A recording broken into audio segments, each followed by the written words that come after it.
Chris Godinez, licensed professional counselor, also the host of We Need to Talk on every Sunday at noon, and then I post it up to social media stuff.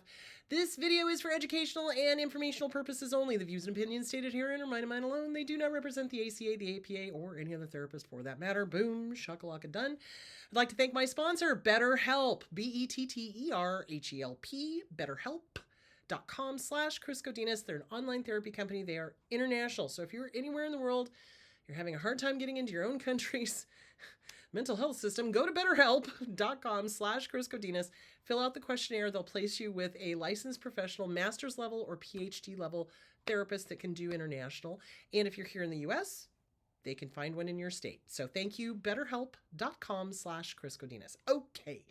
So I'm about to take the dogs out for a walk, so I have my hat on because it's kind of cold outside. So anyway, today's question is, dun dun dun. Where is today's question? Dear Lord, I thought I had it up.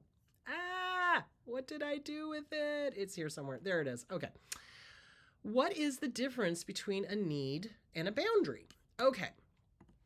So a need is like Maslow's hierarchy of needs, right? So it's like food, shelter, clothing, oxygen, we need to breathe. So those are needs. Those are non-negotiables. Those are like, oh my God, oh my God, oh my God. I have to have food. I have to have water. I have to have shelter. I have to have clothing, oxygen to breathe, etc. Those are needs, right? Now, however, boundaries are emotional needs. I know. It's like mind-blowing.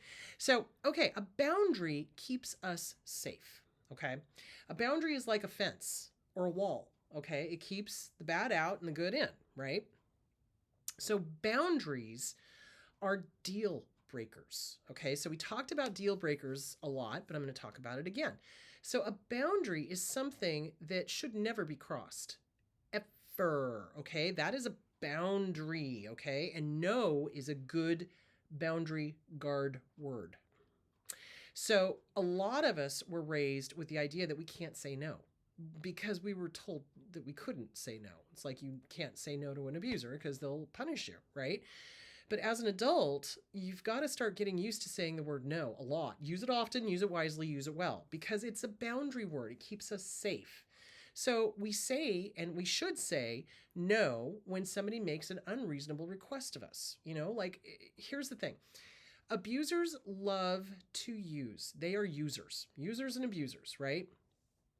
So they will make a request and it will strap our cash, or it will extend us physically, or it will, and those are the ones that we have to say no to.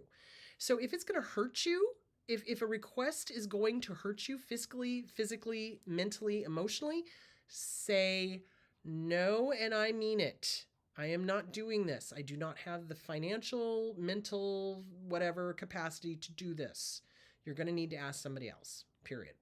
Now, will the abuser break into a million pieces and start crying and you don't love me and you don't like me and blah, blah, blah, blah, blah? Yeah.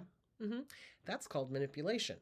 So they will do whatever they think they need to get you to say yes. So it's kind of like the little kid in the store, right? It's like, but I want it. You don't love me. No, that's not true. And if that's the story you choose to tell yourself, well, good luck with that, and then walk away. Listen, you're never going to win or make them understand your word no, ever. They don't respect it. So the second somebody crosses one of your deal breakers, and let's talk about deal breakers. What is a deal breaker? Okay, a deal breaker is something you should not put up with from anybody. And I don't care who the hell they think they are. So no name calling, no disrespect. So what is disrespect? Disrespect would be name calling.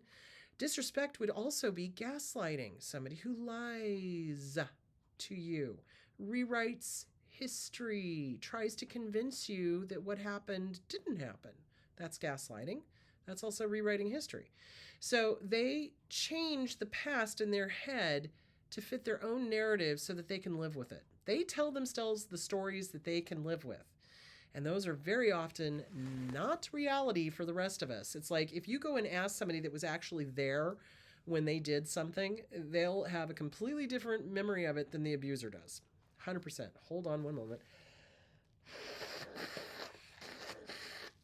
Please forgive me. I'm still getting over this.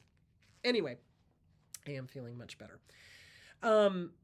So a boundary is a deal breaker. That is a boundary, as in, no, you will not disrespect me. You will not call me names. You will not lie. You will not cheat. You will not steal. You will not gaslight. You will not rewrite history. Those are all deal breakers. And if somebody does that, if somebody crosses one of those boundaries even once, you kick their sorry hind end to the curb and do not feel bad about it. They do not need to be in your life. Okay? Somebody who's willing to cross boundaries like that, they're no bueno. That is not somebody you want. 100%. So a boundary is a need, but emotional. It's an emotional need. You need to have boundaries. Hell yeah, you do. Because abusers don't have any. They don't respect other people's boundaries. They're nosy. They want to be in the middle of everybody's business. They want, because it's part of the drama. It's part of the chaos. It's part of the, how can I get things, exciting here? And so they cross boundaries all the time. They call names, they lie, they cheat, they steal, they, rewrite history, they whatever. So basically what you want to do is you want to have a list of deal breakers in place and practice it in your head. What am I not going to put up with?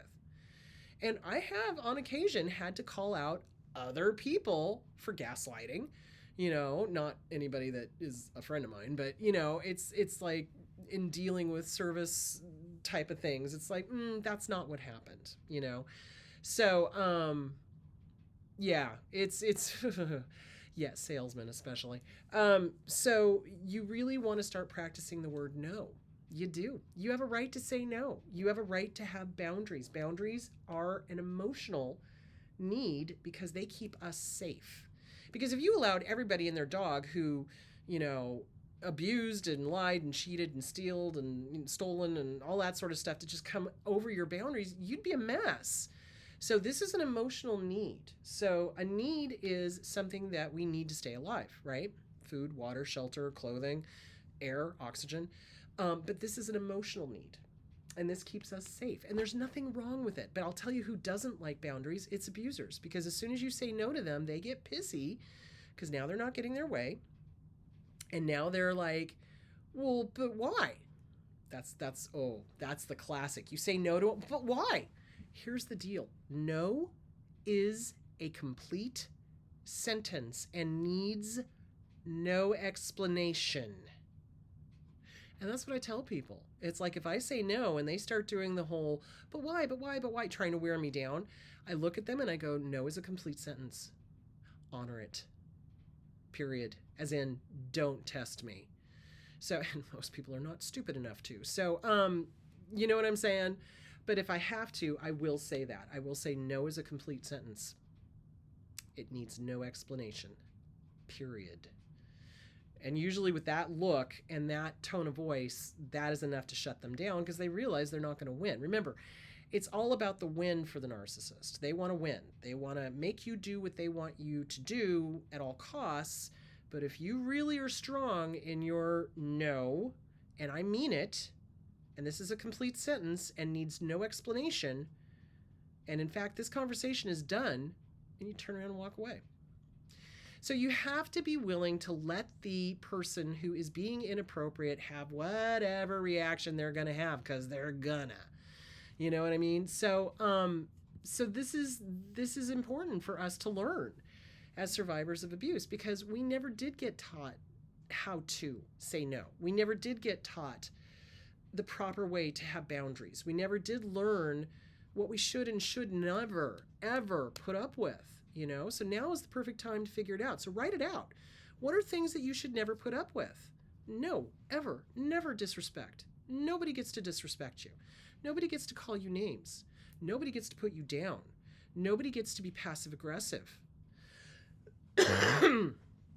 Those are all immediate ejection from the game. Passive aggressiveness is the refuge of narcissists because they're too much of a coward to come out sometimes and say it directly.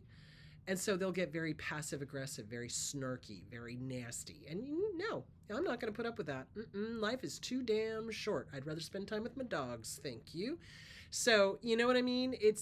Don't put up with any of that stuff. So, write out your list of deal breakers. Be very clear of what you will not put up with and what is going to keep you safe in life.